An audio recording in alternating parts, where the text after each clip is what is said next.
Bismillahirrahmanirrahim. Assalamualaikum warahmatullahi wabarakatuh. Anak-anakku sekalian, setelah kita mengakhiri satu bab, maka kita akan masuk pada bab 7. Iya, kemarin kita sudah mengikuti ulangan harian 1 untuk semester genap. Sekarang kita akan lanjut pada bab 7, yaitu garis dan sudut. Ya, materi baru lagi ya, garis dan sudut. Kompetensi dasar dari materi ini adalah yang pertama, menganalisis hubungan antara sudut sebagai akibat dari dua garis sejajar yang dipotong oleh garis transversal.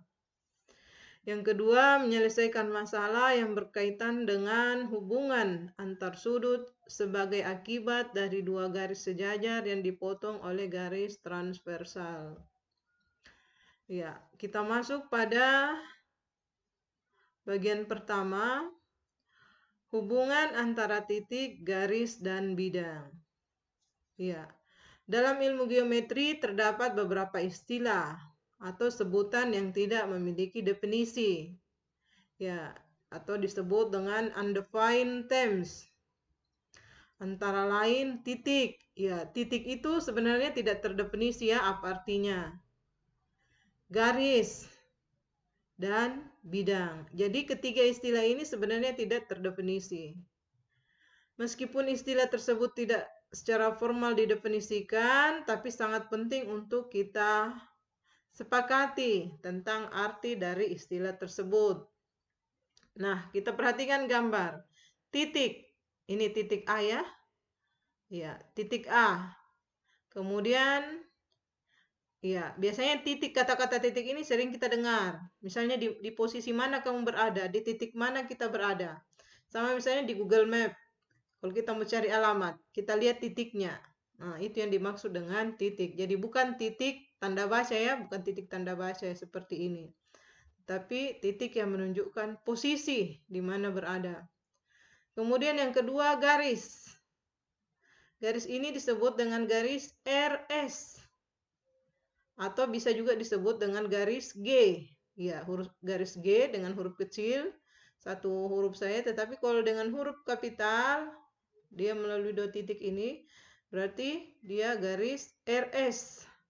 Ya, ada tanda panah di ujung kiri kanan. Artinya dia bisa diperpanjang. Ini di atasnya RS. Ada tanda panahnya. Yang ketiga, bidang. Bidang ini disebut juga dengan bidang KLM atau bisa disebut dengan bidang alfa. Ini tanda dibaca alfa. Ya. Jadi ini representasi titik A, garis G, dan bidang alfa. Oke. Sebuah titik hanya dapat ditentukan letaknya, tapi tidak mempunyai panjang dan lebar. Jadi titik tidak ada panjang dan lebarnya. Titik, ya di mana posisinya berada. Misalnya kita berdiri di mana, berarti itu titiknya. Titik dinotasikan dengan huruf kapital. Huruf kapital ini ya, huruf besar. Ya, misalnya titik A, titik B, ya dan sebagainya. Ya, kemudian garis. Garis direpresentasikan oleh suatu garis lurus dengan dua tanda panah di setiap ujungnya, yang menunjukkan bahwa garis tersebut panjangnya tak terbatas. Jadi tanda panah ini, kedua tanda panah ini artinya panjangnya tak terbatas. Ya, kalau kita tarik garis. Garis dinotasikan dengan huruf kecil, misalnya ini, garis G. Bisa juga garis K, garis M, dan sebagainya.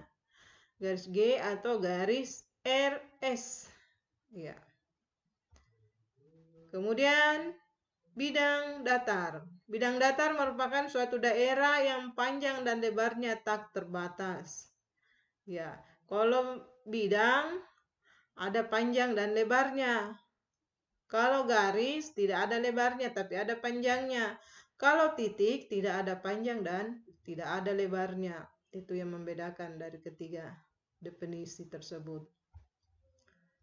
Oke, kita lanjut hubungan titik dan garis.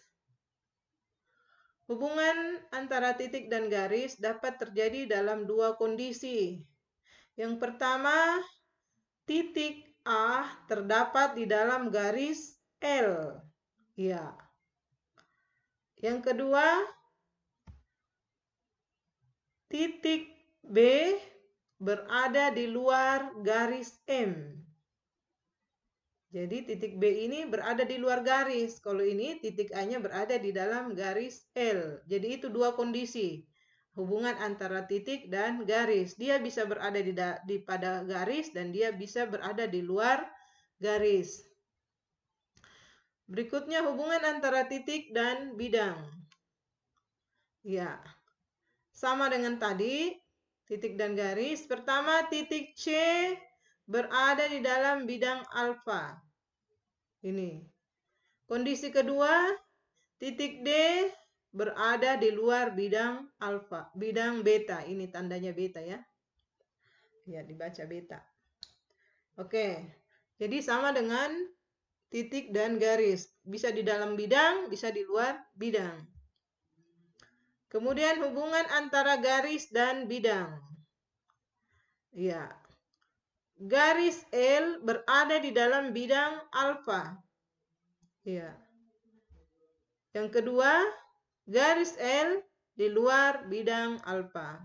Iya, sama dengan tadi. Yang ketiga, garis L menembus bidang alfa. Misalnya ada kertas, kemudian kita tusuk dari bawah pakai lidi, itu namanya menembus. Iya, dia menembus. Oke. Yang keempat, titik-titik segaris. Titik segaris. Titik-titik segaris biasa juga disebut dengan kolinear. Kolinear. Ya. Misalnya titik A dengan titik B berada satu garis pada garis L. Maka titik A dan titik B disebut kolinear. Ya. Tanda panah pada ujung AB ini artinya dapat diperpanjang sampai tak terbatas. Ya, kemudian ini lihat tanda panahnya ada di atas, jadi kentara ya. Di atas huruf AB ada tanda panah di kedua ujungnya. Berarti itu tak terbatas panjangnya, bisa kita perpanjang. Kemudian ada istilah sinar AB. Sinar AB dari titik AB pada titik B bisa diperpanjang, tapi pada titik A tidak bisa diperpanjang. Titik A sebagai titik pangkal. Ini disebut titik pangkal. Iya. Kemudian ujungnya tak terbatas. Jadi tanda panahnya hanya satu arah saja. Kemudian titik-titik sebidang. Titik C dan D pada bidang beta. Ini titik C berada pada bidang beta. Titik-titik yang sebidang disebut koplanar. Iya. Kemudian kalau ini disebut dengan ruas garis. Kalau yang ada tanda panahnya disebut garis. Jadi ini disebut ruas garis. Ruas garis AB. Ruas garis AB dia dilambangkan dengan garis di atas tidak ada tanda panahnya. Ini. Titik A dan titik B merupakan titik ujung atau titik pangkalnya. Tidak bisa lagi dia diperpanjang. Ya, misalnya jarak antara rumah dengan sekolah. Tidak bisa diperpanjang karena sudah ada titiknya masing-masing. Ya. Kemudian sinar BA. Kalau tadi sinar AB, ini sinar BA karena titik B sebagai titik pangkal. Nah, titik A bisa diperpanjang. Sama dengan posisinya ini tadi. Oke. Kemudian ini, titik C berada di tengah, di sisi kirinya ada titik B dan sisi kanan ada titik A. Ya, ini dari C ke B disebut sinar CB, kemudian dari C ke A disebut dengan sinar CA. Sinar CA dengan sinar CB berlawanan. Ya. Oke, untuk pertemuan kali ini cukup sampai di sini. Mudah-mudahan ada manfaatnya dan bisa kamu pahami materi. Jangan lupa selalu saya ingatkan sholatnya dan mengaji. Kerjakan LKPD-nya juga. Saya akhiri. Assalamualaikum warahmatullahi wabarakatuh.